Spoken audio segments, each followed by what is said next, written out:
Hola, buen día. Mi nombre es Jefferson García, soy estudiante de la CON quinto semestre y vamos a hablar un poco del control administrativo.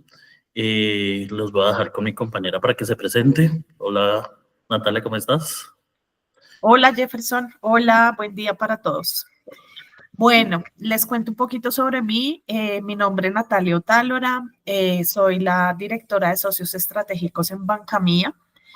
Banca Mía es un banco, el primer banco incluso de microfinanzas a nivel país. Nosotros atendemos, pues tenemos dentro de nuestro portafolio de productos y servicios temas pues tanto del activo, o sea, colocación pues de líneas de crédito, productos del pasivo como lo son CDTs, cuentas de ahorro, y también tenemos seguros, ¿sí? 100% orientados la gran mayoría de nuestros productos a personas pues de la base de la pirámide económica, principalmente microempresarios. Es como nuestro nicho principal, llevamos en el mercado ya más de 15 años y pues somos el banco pionero y el banco número uno en Colombia que atiende los microempresarios del país. Mi cargo, pues como les dije anteriormente, directora de socios estratégicos, este es un cargo de alta responsabilidad en el banco y principalmente demanda todos los procesos de recursos humanos. Nosotros pertenecemos a la Vicepresidencia para el Desarrollo del Colaborador o Vicepresidencia de Talento Humano en el banco. Eh, Estamos pues casi que transversales a todos los procesos de recursos humanos y pues somos también la figura llamada o quizás como se conoce hoy en día mayormente y es los llamados business partners o socios de negocio que se encargan básicamente de la atención a lo que es el cliente interno, a los colaboradores del banco, eh, para poder cumplir pues todas las necesidades, solicitudes o demás gestión que se requiera a nivel de recursos humanos en la organización, en el banco. Listo, Natalia, muchas gracias. Entonces quiero realizarte algunas preguntas, teniendo en cuenta, como te dije anteriormente, el tema de control administrativo. Entonces, ¿por qué consideras tú que es importante el control administrativo en las empresas y, por ejemplo, en tu área? Bueno, el control administrativo es súper importante y yo creo que no solamente en la área de recursos humanos, que es la área pues en la que yo me desempeño, en la que me encuentro, sino en general aplica para todos los procesos de la organización, ¿sí? Es un tema súper importante porque permite verificar precisamente si los objetivos se cumplen, ¿sí? Permite de alguna manera y digamos que termina siendo como un puente agilizador a todas las metas organizacionales que se traza la entidad, en este caso específicamente, pues lo que es la gestión de los recursos humanos en el banco. ¿M? Asegura cada uno de los procesos, de los procedimientos y de las políticas que se realizan a nivel de la organización. En este caso y básicamente y principalmente, pues todo lo que son los procesos que manejamos en los recursos humanos, que haz de cuenta es básicamente desde el inicio, desde el ingreso de la persona o desde el onboarding de la persona, que también llamamos, hasta el offboarding o la salida del colaborador. Entonces, todo ese mapa de procesos que tiene que tenemos y que gestionamos desde los recursos humanos, que es desde el inicio o desde la contratación, mejor dicho. Desde la selección. Sí. Exacto, desde la selección hasta la finalización, que básicamente es la terminación de la relación laboral con la persona, independientemente del tipo de terminación que sea o de la modalidad que se esté empleando para finalizar esa relación laboral, es la salida de la persona, ¿sí? El ingreso y la salida de la persona, más todos los recursos que pues, o todos los procesos que intervienen en ese journey, que también se llama, o ciclo de vida del colaborador. Entonces, No, pues es un tema súper importante porque básicamente asegura todos esos procesos que se gestionan desde lo que es los recursos humanos en general. listo, perfecto, gracias. Ahora, ¿qué tipo de controles utilizas tú, digamos, en tu área, en el área de estudios estratégicos, como control? Bueno, pues nosotros tenemos, o sea, lo ideal es que realmente los controles sean previos, ¿sí? O sea, sean anticipados a. Pero normalmente, y fíjate que muchas veces sobre la misma marcha, ¿sí? De los procesos, se van creando incluso algunos controles. Es a lo que nosotros quizás en algún momento decimos como la capacidad reactiva al proceso, ¿sí? Entiendo. Entonces, se ejecuta el proceso y evidenciamos que hay un hallazgo, o hay alguna situación particular, implementamos un control. Pero pues lo ideal, y yo creo que desde los principios de la administración, lo ideal son los controles previos. Previos.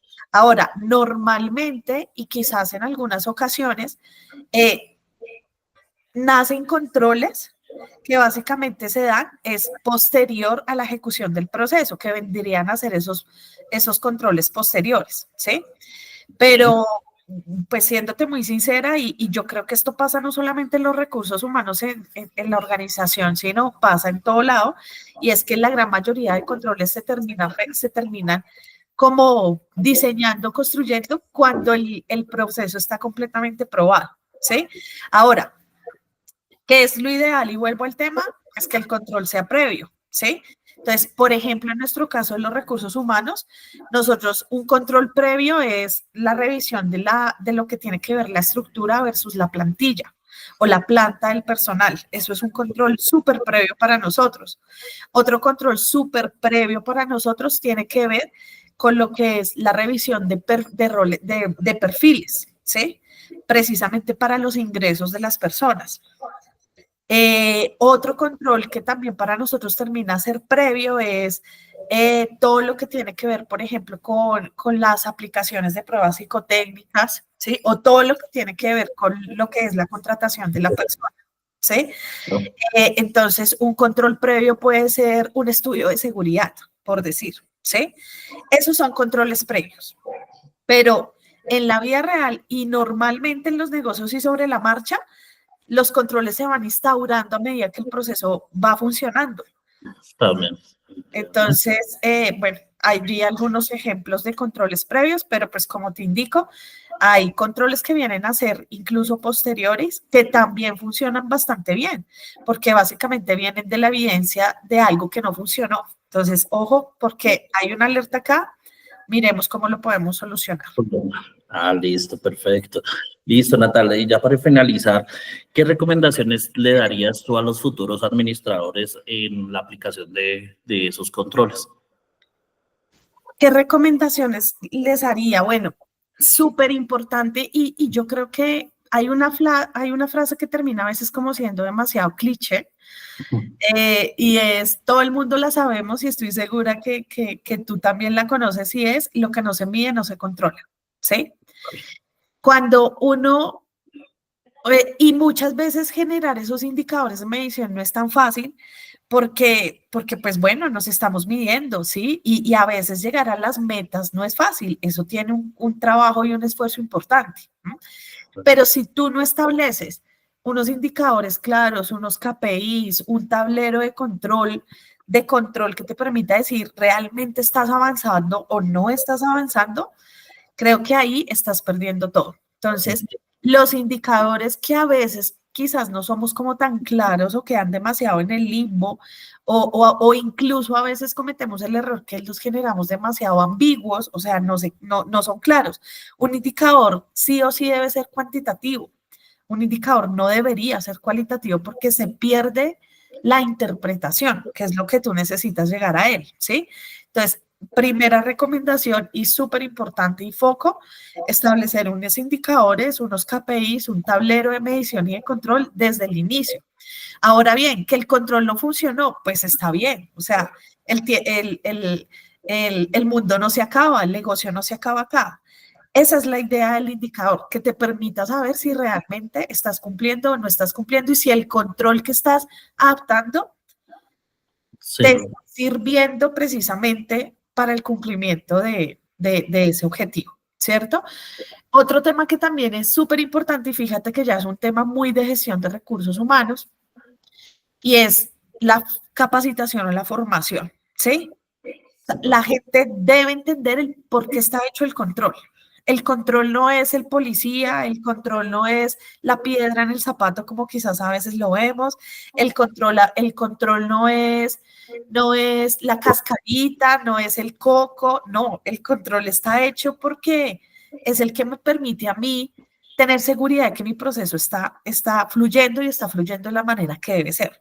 Entonces, pero para eso la gente debe entender muy bien el por qué está hecho el control, ¿sí? Como el Porque, inicio de todo. exacto, porque muchas veces cuando los equipos no están articulados ni están alineados, ¿qué pasa? Pues que la gente realmente no, ¿cómo te explico? O sea, no implementa el control o si lo implementa mal o simplemente no lo hace porque pues no le ve sentido. Entonces, es súper importante que la gente conozca los procesos, se capacite, se forme, entienda que esto tiene una razón, una razón de, ¿sí? Eso también. Otro tema también que yo considero acá muy importante y es a la gente hay que decirle lo que está haciendo bien y lo que no está haciendo bien, ¿sí? Y ahí es un tema también incluso de gestión humana o de recursos humanos, que es el feedback o la retroalimentación en el proceso.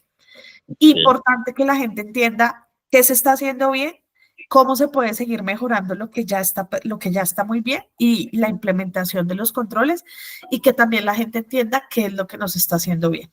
Entonces, hay que involucrar a los colaboradores en la retroalimentación de los procesos. Hay que hacerlos partícipes de, ¿sí? A veces y muchas veces como líderes cometemos el error que implementamos desde acá, bajamos la información, pero el colaborador realmente no entiende Entiende. su La razón. función o el control, el control, el porqué del indicador. Entonces, hay que involucrar a los equipos, hacer una retroalimentación constante, eso es otro tema. El control se hace no para que en 6 meses mires cómo te fue, no, el control se hace para que lo estés monitoreando, No ¿sí? sé. Para que lo estés evaluando, para que le estés haciendo seguimiento. Y yo creo que ya por último y para finalizar la pregunta, el uso de las herramientas. O sea, hoy en día hay de todo, ¿sí? Entonces hay que aprovechar las herramientas y hay muchas herramientas que obviamente muy ya adaptadas a los procesos de cada empresa o de cada área, pero hay herramientas para todo. Y hay herramientas que nos sirven o que nos pueden ayudar a hacer la vida mucho más fácil, ¿sí? Entonces, usar herramientas tecnológicas, automatizar los seguimientos, porque lo que te decía, a veces es demasiado complejo, o instauramos el proceso, colocamos los controles y nos vinimos a dar cuenta 6 meses después que el control no servía. Ya se ¿Por, río. porque no le hiciste seguimiento? ¿Y por qué no le hiciste seguimiento? Pues porque no te quedó tiempo, porque tenías mil y otras cosas por hacer. Pero ojo, hay herramientas que te pueden de alguna manera automatizar esos seguimientos y tener esas alertas rápidas, que tú no tengas que estar allí. Y esa es la forma, quizás, que también, pues, recomendaría yo para que, pues, los futuros administradores instauren una muy buena cultura de control en las empresas. Listo, Natalia, nada. Pues muy claro el tema, muy bien por todo lo que nos has enseñado el día de hoy. Y nada, pues agradecerte por el tiempo, por el espacio. Y con esto finalizamos la entrevista del día de hoy. Vale, ¿Listo? Jefferson, con todo gusto y bueno, espero que realmente el conocimiento acá, el poco conocimiento que les entregué, pues haya sido claro y lo logren implementar. Dale, muchas gracias. Feliz noche. Bueno, que estés Muy muy bien. bien. Hasta luego. Hasta luego.